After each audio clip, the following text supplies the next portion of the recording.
Assalamualaikum warahmatullahi wabarakatuh. Shalom, Om Swastiastu, Namo Buddhaya, dan salam kebajikan untuk kita semua.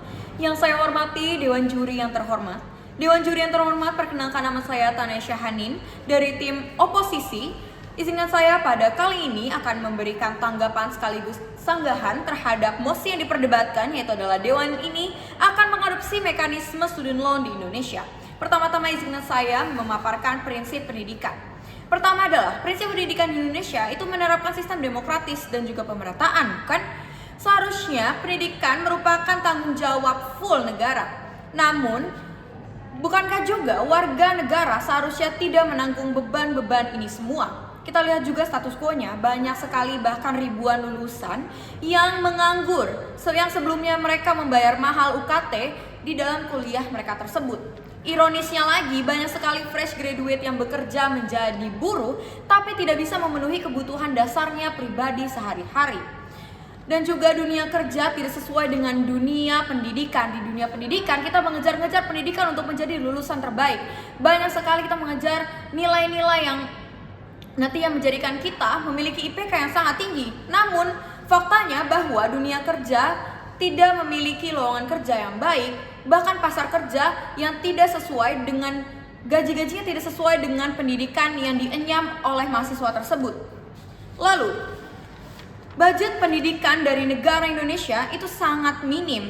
Bahkan kita lihat juga status quo-nya banyak sekali guru-guru honorer yang tidak memiliki gaji yang layak. Mereka bekerja dari pagi hingga sore, menimba dan memberikan ilmu mereka kepada siswa-siswi, namun tidak memiliki gaji yang layak.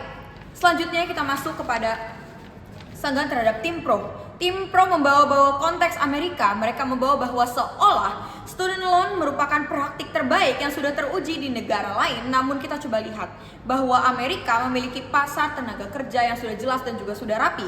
Hal tersebut dibanding-bandingkan dengan negara kita yaitu Indonesia itu sendiri, yang hanya berkata bahwa memiliki omongan 19 juta lowongan kerja namun ternyata hanya nihil.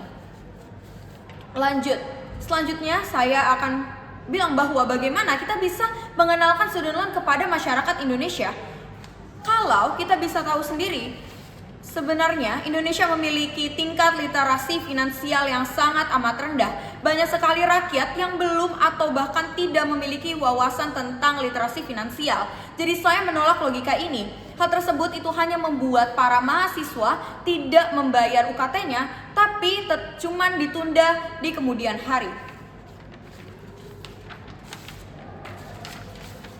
Selanjutnya itu adalah suku bunga yang proporsional. Asumsinya sangat amat lemah.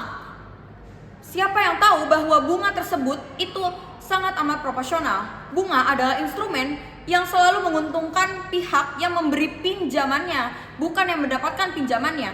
Jadi tidak ada yang benar-benar tahu bahwa orang yang mendapat pinjaman tersebut tidak terberatkan oleh hal yang ditangguhkannya.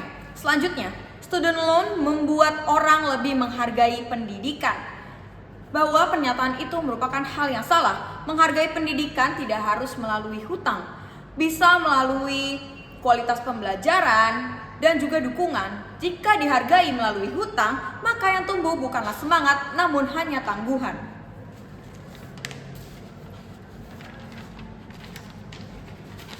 Tim Pro menyatakan bahwa biaya pendidikan merupakan masalah utama. Namun hal tersebut itu adalah aslinya itu adalah masalah investasi dan kualitas negara yang rendah terhadap bagaimana cara negara menyikapi sistem pendidikan di Indonesia.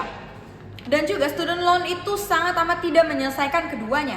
Selanjutnya yang kedua adalah salah menawarkan solusi. Student loan sangat tidak sesuai dengan kapasitas dan juga konteks Indonesia dalam mengalami permasalahan dalam sistem pendidikan Indonesia.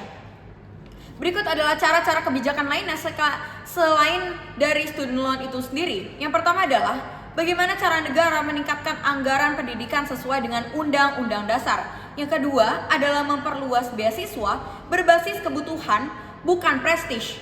Selanjutnya adalah menghubungkan pendidikan melalui lapangan kerja yang relevan. Jadi setelah mahasiswa tersebut lulus, akan disalurkan kepada para tempat-tempat pekerja atau lowongan-lowongan pekerja yang memang dibutuhkan dan sesuai dengan pembayaran yang dibutuhkan oleh para mahasiswa tersebut.